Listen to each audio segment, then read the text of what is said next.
Hi மக்களே, இன்றைக்கி நம்ம என்ன பார்க்க போகிறோம் அப்படின்னா, இன்றைக்கி வந்து ஜார்க்கண்ட் மாநிலத்தில் மிகப்பெரிய ஒரு அளவிலான போராட்டங்கள் வந்து நடந்துகிட்ருக்கு. மாணவர்கள் இளைஞர்களும் அங்கே ஒன்று சேர்ந்து இன்றைக்கி போராட்டம் பண்ணிகிட்டு இருக்காங்க.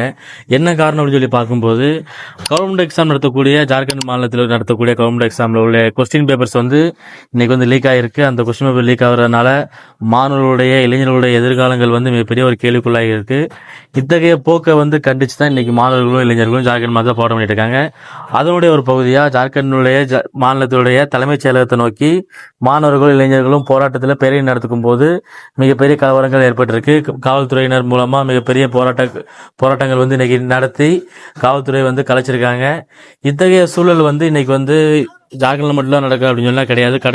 கடந்த மாதத்தில் வந்து நம்ம டெல்லி ஜந்தர் மந்தத்தில் மிகப்பெரிய ஒரு போராட்டம் நடந்துச்சு, மிகப்பெரிய ஆர்ப்பாட்டங்கள் நடந்துச்சு.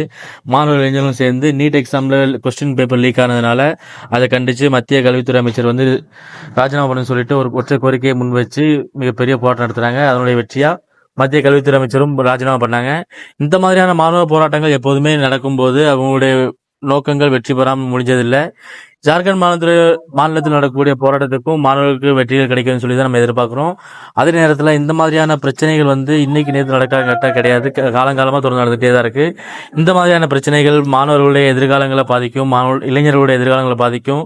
நாளைய வல்லரசாக ஆகக்கூடிய இந்தியா வந்து மிகப்பெரிய அளவில் பின்னோக்கி தள்ளப்படும் அப்படிங்கிறது தான் இந்த மாதிரியான சூழ்நிலைகளுக்கு எடுத்துக்காட்டாக இருக்குது. உங்களுக்கு இந்தியா பிடிக்கும்னா கமெண்ட்ல இந்தியா சொல்லிட்டு போங்க. அதே நேரத்தில் இந்த மாதிரியான சூழ்நிலை மாறுறதுக்கு முழுமையான நடவடிக்கைகள் அரசாங்கம் மேற்கொள்ளணும் அப்படிங்கிறது தான் நம்ம எல்லாரோட எதிர்பார்ப்பாகவும் இருக்குது. அடுத்தடுத்த வீடியோவில் அடுத்தடுத்த அப்டேட்டுகளை பார்ப்போம். பாய் பாய்.